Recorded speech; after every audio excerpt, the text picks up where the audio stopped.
Toga adalah tanaman yang ditanam oleh keluarga di sekitar lingkungan rumah, kebun, ataupun ladang yang digunakan untuk membudidayakan tanaman yang berkhasiat sebagai obat dalam rangka memenuhi keperluan keluarga akan obat-obatan.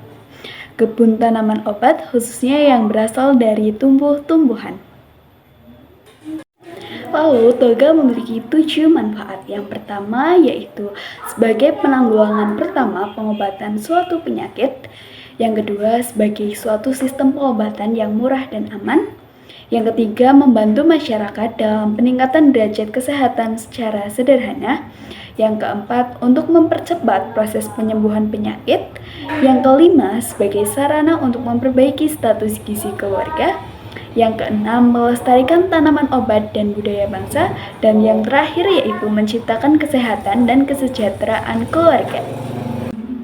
Kemudian, toga memiliki 3 fungsi. Yang pertama yaitu sebagai sarana mendekatkan tanaman obat kepada masyarakat untuk upaya kesehatan mandiri. Yang kedua, melestarikan budaya pengobatan tradisional sebagai warisan leluhur dengan memanfaatkan tanaman yang berkhasiat. Yang ketiga, sebagai pendayagunaan tanaman obat yang dapat diarahkan untuk meningkatkan kesehatan atau yang disebut sebagai promotif, pencegahan penyakit atau preventif, penyembuhan penyakit atau kuratif, dan pemulih kesehatan atau rehabilitatif. Toga memiliki 5 kelebihan. Yang pertama, relatif lebih aman dibanding obat konvensional. Yang kedua, efek samping yang ditimbulkan relatif rendah.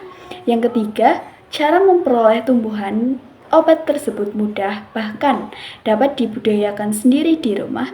Yang keempat, harganya relatif murah. Dan yang kelima, dapat diramu oleh semua orang.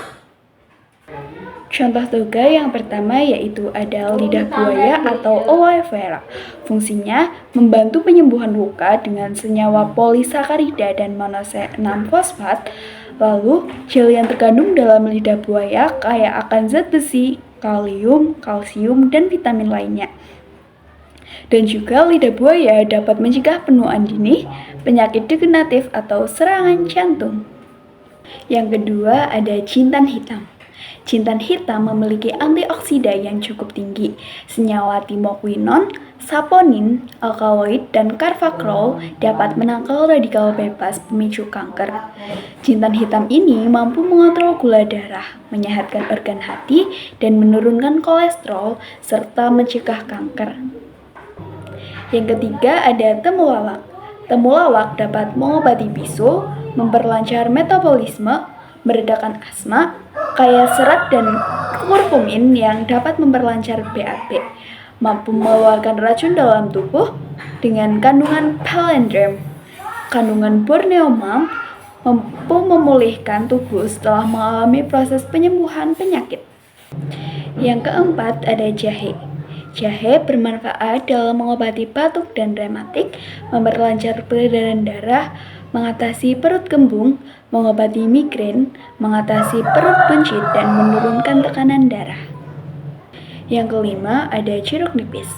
Jeruk nipis mampu meredakan batuk, mengatasi asam urat, meningkatkan imunitas dan mencegah kanker, menurunkan tekanan darah tinggi dan berat badan, meredakan radang tenggorokan, mencegah diabetes, menjaga kesehatan kulit.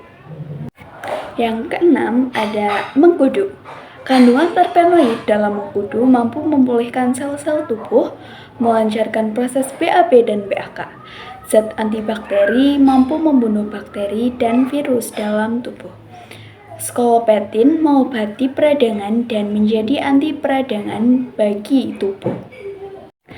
Yang ketujuh ada lengkuas. Mampu meredakan nyeri sendi, menurunkan kadar gula darah dan kolesterol, membunuh dan menghambat perkembangan virus dan bakteri, mengurangi resiko terkena kanker, mengatasi gangguan menstruasi, sebagai antibakteri dan anti radang, dan meningkatkan daya tahan tubuh dan kekebalan tubuh. Yang kedelapan ada kunyit. Kunyit mampu meningkatkan daya tahan tubuh, mengobati radang, mengatasi perut kembung, mengurangi nyeri haid, mengobati emah, penawar racun, meredakan gatal-gatal pada kulit. Yang kesembilan ada kencur. Kencur mampu menurunkan tekanan darah, membasmi bakteri penyebab penyakit, meredakan nyeri dan peradangan, mengurangi stres, menangkal radikal bebas, mencegah kanker, dan menjaga kesehatan kulit. Yang ke-10 ada daun sirih. Daun sirih mampu menyehatkan saluran pencernaan, menyembuhkan luka, menjaga kesehatan mulut dan merawat gigi, menjaga infeksi karena bakteri, mencegah penyakit kanker, menurunkan kolesterol. Yang ke-11 ada kumis kucing. Kumis kucing mampu mencegah tekanan darah tinggi, mengatasi masalah pada ginjal, mencegah diabetes, mengatasi jamur, mengurangi pelepasan asam dalam lambung, dan mengatur gula darah. Yang ke-12 ada sereh. Sereh mampu mengeluarkan kelebihan cairan dan natrium, mampu mengendalikan kadar kolesterol dalam darah, menjaga kadar gula dalam darah, meredakan hidung tersumbat, memelihara daya tahan tubuh, menjaga kesehatan kulit dan rambut, dan mampu menurunkan berat badan. Lalu ada produk toga. Toga dapat dibuat berbagai macam olahan seperti jamu beras kencur, wedang jahe, dan jamu kunyit asam.